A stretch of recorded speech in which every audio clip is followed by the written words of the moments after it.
Máme zde sokolnici, pojď se ke mně, Harry odlétává na podsedávku, jak se jmenuješ ty sokolnice? Teresko, tak počkej chviličku, ale Teresko, doufám, že ti nepřiletou oba dva na jedno, ale Ruda, jak si zde není v tuto chvíli. Tak nechte mi tady Teresku, tak aby Harry viděl svou kořist, výborně, zatleskejme Teresce, byla si velice odvážná.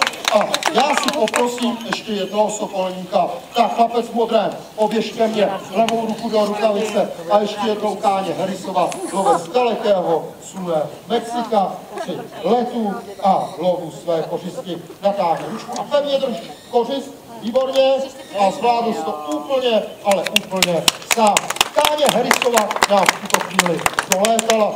Uvažme jí zpátky po sedu a nevidět našeho Rudu se vraťme k nám do Čech a přinesme si na rukavici tentokrát noční lovce sovy a přinesme si na rukavici sovu, která váží pouhých 30 deka váhy.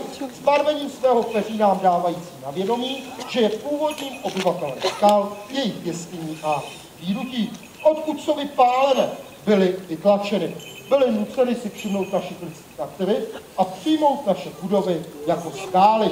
Proto dnes z velké části žijí a loví ve starých rozbořených domech, stodolách, sýpkách, kostelních věžích na našich půdách, kde velice rád loví myš domácí. Myš domácí je vítaným úlovcem pro tyto nádherné noční lovce. Jmenuje se sičák.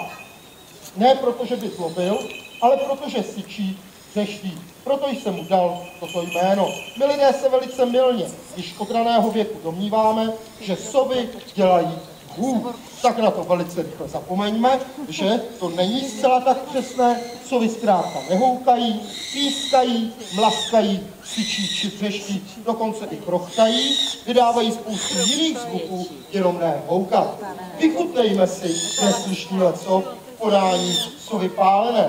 Klasická stavba pera u sov je obohacena o drobné kloubky, které se vám zaručí neslyšný let noční krajinou.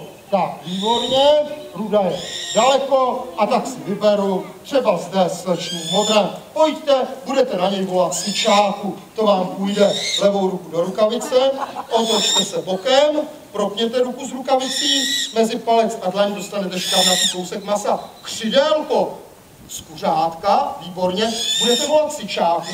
Při tomto zvolání se pravou holou rukou lehce klepněte do rukavice a tak upozorněte lovce na jeho kořist. Po příletu sovy na sovu nešahejte, nijak se neotáčejte, nikam nechoďte a zůstaňte zkrátka stát, já si tomu zavolám zpátky na rukavici. Jdeme na to. Takto létá a loví svou kořist sova pálená, vzácný lovec naší přírody. Volejte! Sičáku! Klepejte! Sičáku! A tady se mi něco líbí. Tak. Sičáku! Skvěle. Dáma v černém, pojďte ke mně. Levou ruku do rukavice. Pospěšte, sičák je rychlý jako blesk. A vůbec ne. Sičáku! A na nic nečeká, už je na odsedávce. Tak, no musíme být velice opatrní, protože sičák je svačinou pro všechny ostatní zde sedící vrabce. Tak, a sovy. Tak, výborně, natáhneme ruku a volejte sičáku. Sičáku, pro nás lidi bezvýznamný vánek, ale pro sovu této velikosti doslova do písmene uragán. Tak, podržte sičáka zde, jak se nehýbejte, já si ho zavolám zpátky na rukavici, poprosím si zde dámu v červeném, pojďte ke mně, levou ruku do rukavice a ještě jednou sova pálená při letu a lovu kořisti. Sičáku, sičáku, sičáku, vidíme, jak mu to půjde. Sičáku, tak podržte se, prosím, výborně, sičáku, sičák mešká, sova v denní době váha jako střelec. A my si všímejme bílého srdíčka okolo očí a zobáku, což jsou sovy uši. Sičáku, ušní bolce, sova slyší trávu růst, brouka v trávě les. Sov je první ze spisu u těchto nádherných nočních lovců. Sičáků díky rozdílnému posazení vyklípejí sluchovodu, sovi dokonale rozliší zvuk 2 až 3 milisekundy, což tak znamená jediné, že svou kořist na 200 metrů pánce, pojďte, nepotřebují vidět, stačí, když ji slyší, aby nepatrný šelest způsobený kořistí lokalizovali s přesností na centimetr, sičáků zaútočili a ten útok dovedli do zdárného konce. Sičáků, výborně, perfektní, vy jste byl dobrým sokolníkem, posečkejte zde a já si poprosím, tentokrát je pána zde, pojďte ke mně, levou ruku do rukavice a ještě jednou slova pálená přileží. A lovu, tak Ruda stále mešká s příletem na tuto terasu. Tak, sičáků, sičáků, sičáků, sičáků.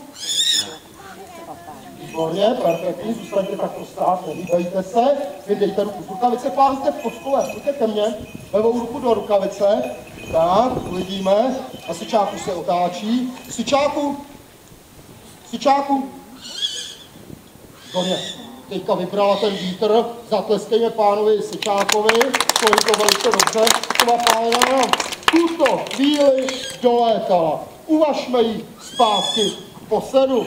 A od této vzácné sovy se podívejme druhově největší sově naší přírody, největší sově naší planety, kvíru velkému.